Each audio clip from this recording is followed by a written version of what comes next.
Your mind is not in your control. Your mind is its own entity. And once you realize that, you are ready.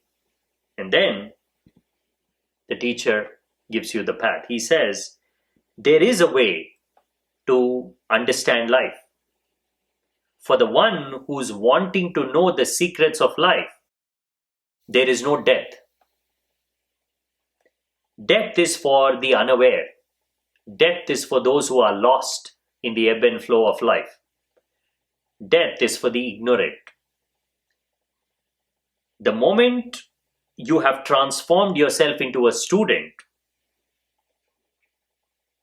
you have begun asking the right questions, the path of life is open for you.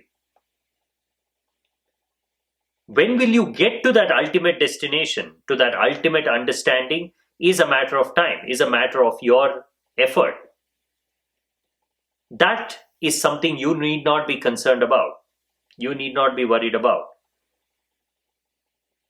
The very fact that you are on the path of life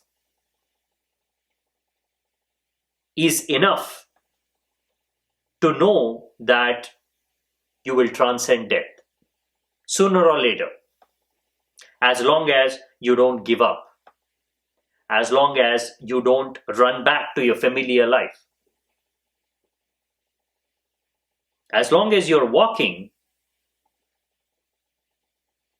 you can be sure that you will understand life, you will understand death, and in that understanding is transcendence. What is missing is that direct perception of truth. That is why he says, you are already the supreme being. You've just forgotten it. It is only ignorance that is veiling the truth. A little bit of dust has settled on your mirror of consciousness, and you have mistaken that dust to be you.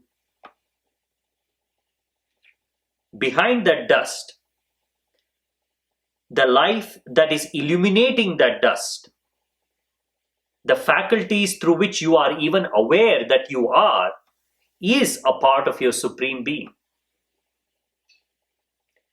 You are drawing from the same wellspring of life. You are drinking from the same cup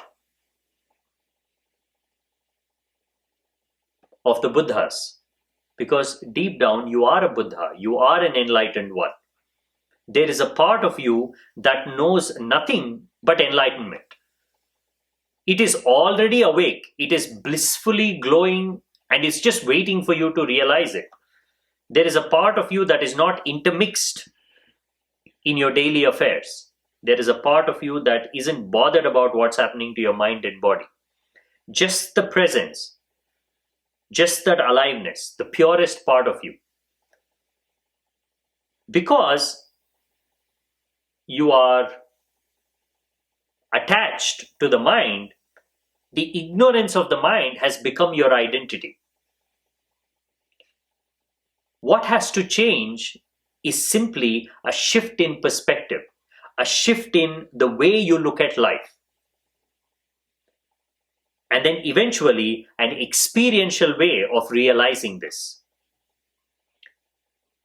It is not as hard as trying to recreate yourself. Spirituality is not about recreating yourself. It is not about killing one part of you to give rise to something new. Spirituality is a much simpler process. It is to keep on watching that part of you that is not you. It is to keep on inquiring into the nature of reality. It is to keep on separating the truth from lies in small steps, in the simplest of things. Quest for truth is not about searching for something big, something grand. something outside of you. When the experience happens, it's a transcendental experience. All these words will make sense then. But when you're on the path, grandness and spectacularness of the experience is not what you're searching for. You are looking for truth in the simplest of things, in your breath, in the sensations of your body, in what you are seeing. The very same thing that is moving in front of you can be seen in so many different ways. Right there is ignorance that has veiled the truth. Truth is all around you. What you're searching for is inside you, is outside you. You are in it, and it is in you. It is to take small steps in the right direction. It is to keep your inquiry closer to home, closer to the roots, not be thinking too much about the external things.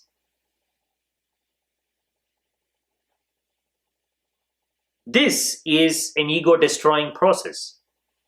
Your ego loves to talk about big things, grand things. That is why it loves to talk about enlightenment. It loves to imagine the experience of enlightenment. But it doesn't realize that the actual practice is extraordinarily simple. It's about doing the simplest of things with full awareness, full watchfulness. It is to turn this very moment into enlightenment. It is not to postpone your search. It is not to think about enlightenment as a goal. It is to connect with that realized part of you, that supreme being that is within you, without any delay.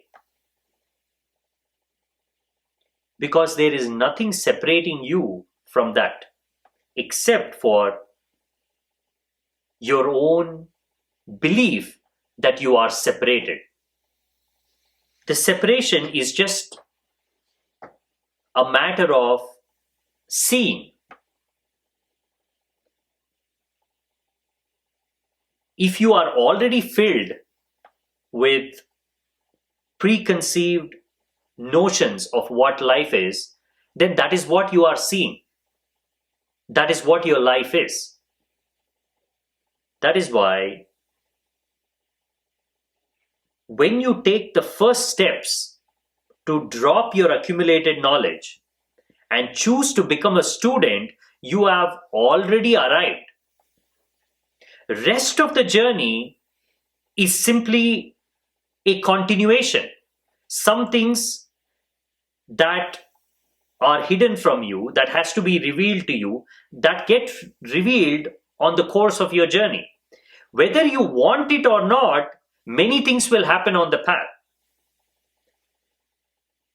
But whether you want to be a student or not will not happen unless you want it to happen. A teacher cannot create a student from within you. It is next to impossible. The student already has to be there. If you choose not to learn, even Buddha is useless for you. You could be standing in front of Buddha and not care for his teachings, not care for his words. What can he do? He cannot create the student from inside you. He'll say, okay, I'll wait. You keep doing other things. When the time is right, you will get there. The phenomenon of becoming a student is more spectacular in many ways because it is something you do on the inside. And it's a rare phenomenon. The word student is common. But to actually be a student of life, the one who's wanting to know the secrets of life, that student is extraordinarily rare. That student is not an ordinary student. It comes from a deep pain. It comes from a deep longing. It comes from a deep understanding that if you continue on the same path, doing the same things, you will die with regret. You would not have gotten any closer to understanding what life is. And all that you're searching for on the outside, peace, happiness, pleasure, joy, are all meaningless if you do not become a student. That is the shift that makes all the difference.